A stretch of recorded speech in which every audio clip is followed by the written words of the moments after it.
Voiceover on Google. Chapter 1. Meet Princess Nightshade.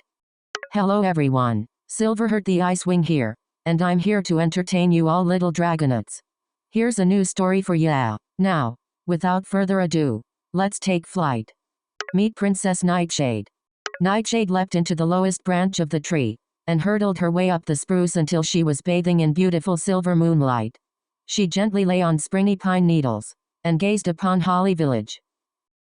Warm firelight was coming from inside the huts that dotted the border of the polished cobblestone road. The Holly Palace loomed dark and imposing in the center of town, with its ornately carved patterns of past queens, and just the fact that Nightshade's mom, Queen Raspberry, was sitting on that throne right now, waiting for her to come back so she could tell Nightshade how badly she did at the speech today. She wished she were more like her brother, Prince Strawberry. Her mother had always said that he was a lot like her own brother, King Blueberry, when he was a kid. Pompous, boisterous, proud, though. The only difference was King Blueberry at least had a good brain for school, while Prince Strawberry couldn't spell Holly. He was 10, legally an adult. You learn how to spell Holly when you're 1. So, pretty much a moron. But at least he was as normal as a Holly Wing prince can be. Nightshade looked down at the ground. It was a long ways off. And there was no breeze. Now, all Holly Wing females have large wings, good for flying. But Nightshade had always had small wings, like a male.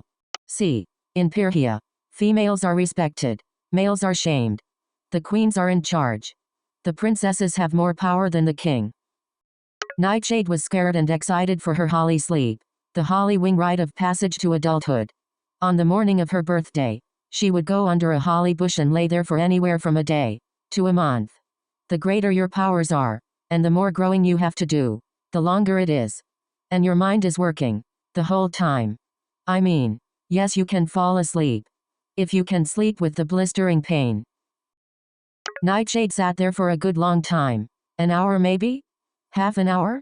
She spent the time spitting globs of poison, one of the few powers she did have, onto the leaves around her, and watching as they shriveled into a black pile of ash, slipping through the spindly fingers of branches and leaves. Pre-dawn light hovered in the sky. Nightshade's eyes were heavy, but she still didn't feel like talking to anyone, especially not with her mother, so she opted to sneak into her bedroom. Nightshade felt the temperature rising, and was grateful for the warmth that soaked into her scales. That was the one thing she didn't like about being nocturnal. It was cold. She felt a gentle breeze, and spread her wings.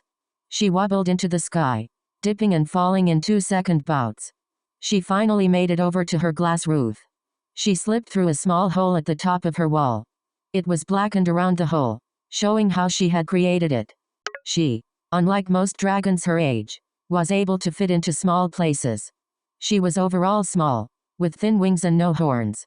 As a result, the palace keeping didn't take a notice of it, assuming it had been a misfired shot from a small fight. Nightshade stumbled over to her leafy bed, and flopped down. She was asleep within seconds. Hey, don't judge. It's tough to stay up for a whole day straight. Queen Raspberry had her up at dusk, and only now, 2 days later, had she gotten to sleep.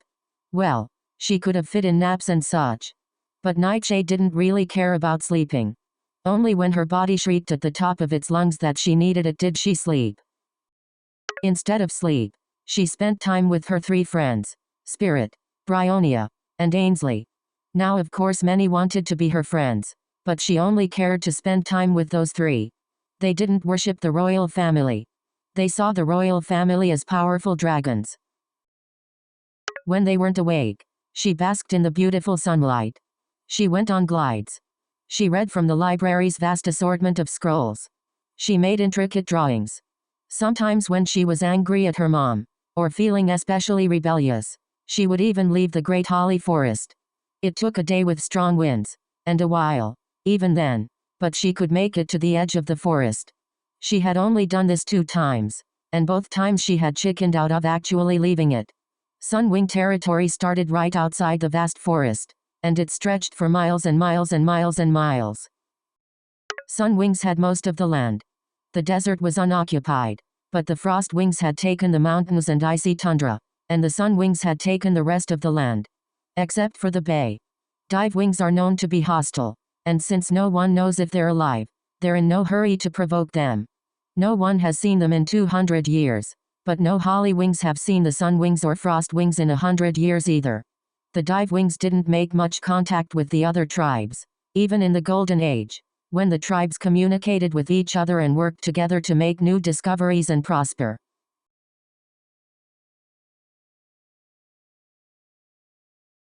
There was also two other tribes, the Dawn Wings and the Shade Wings. But no one knows much about them, since they haven't been seen for over 300 years, so everyone just believes they're not real. Oh, and there's one more friend that Nightshade hangs out with. Her name's Blackberry, ellipsis. Or was it Strawberry? Or was it Blueberry? No, what was her name? Nightshade is pretty sure her name's Blackberry. She decides to ask Spirit and Ghost about it later. Ellipsis. Wait. Ghost? Who in the name of Star Clan is Ghost? What's wrong with my brain? Maybe I need more sleep or something. Oh, wait. Ghost is another one of her friends. So I guess you could say that Nightshade has 5 friends that she hangs out with. Spirit, Bryonia, Ainsley, Blackberry and Ghost. Nightshade was a deep sleeper, but she had trained her body to wake her up every hour. That way she didn't sleep too long. Plus, it was helpful if there was an attack or anything because literally nothing could wake Nightshade up. Explosion? Might as well be a fly buzzing. Water pail dumped on head? Small raindrop. Strawberry did that once, and he ended up with a broken leg, and a dysfunctional tail barb. And to this day, no one knows how I got rid of its poison. Nightshade woke up after an hour of sleep, just like always.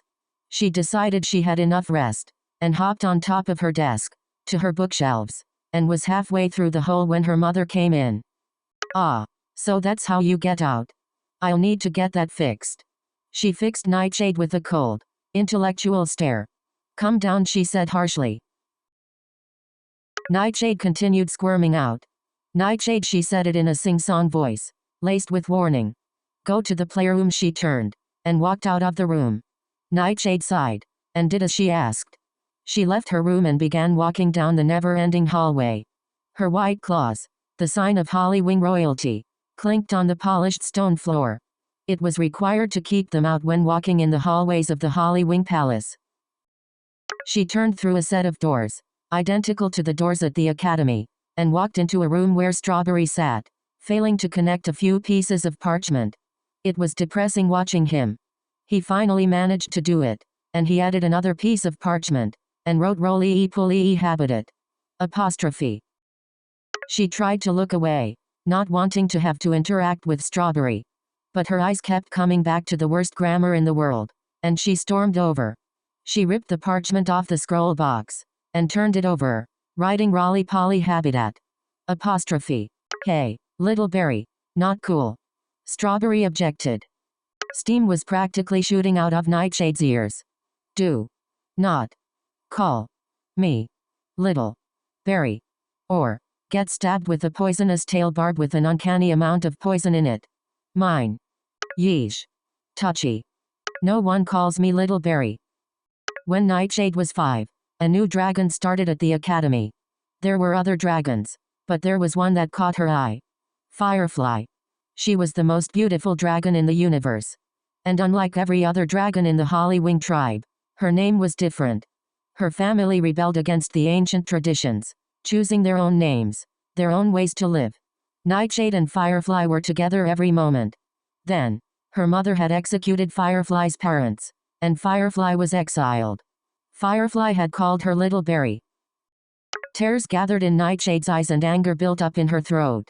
She slammed the parchment back on Strawberry's habitat, and it fell over. She didn't look back. She stormed out of the room. She went back to her room, and slipped out, this time with no interruptions. She fell to the ground, and landed soundlessly.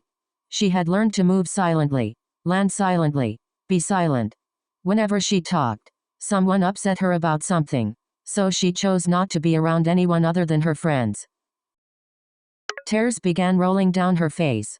Nightshade wasn't fully sure why. Why did she have to be so emotional? She ran through the forest, and suddenly took off gliding without even realizing what she was doing. She flew all the way to the beach, where she stopped abruptly. She hid in a tree and watched. Dive wings. End. Story content. Voiceover off.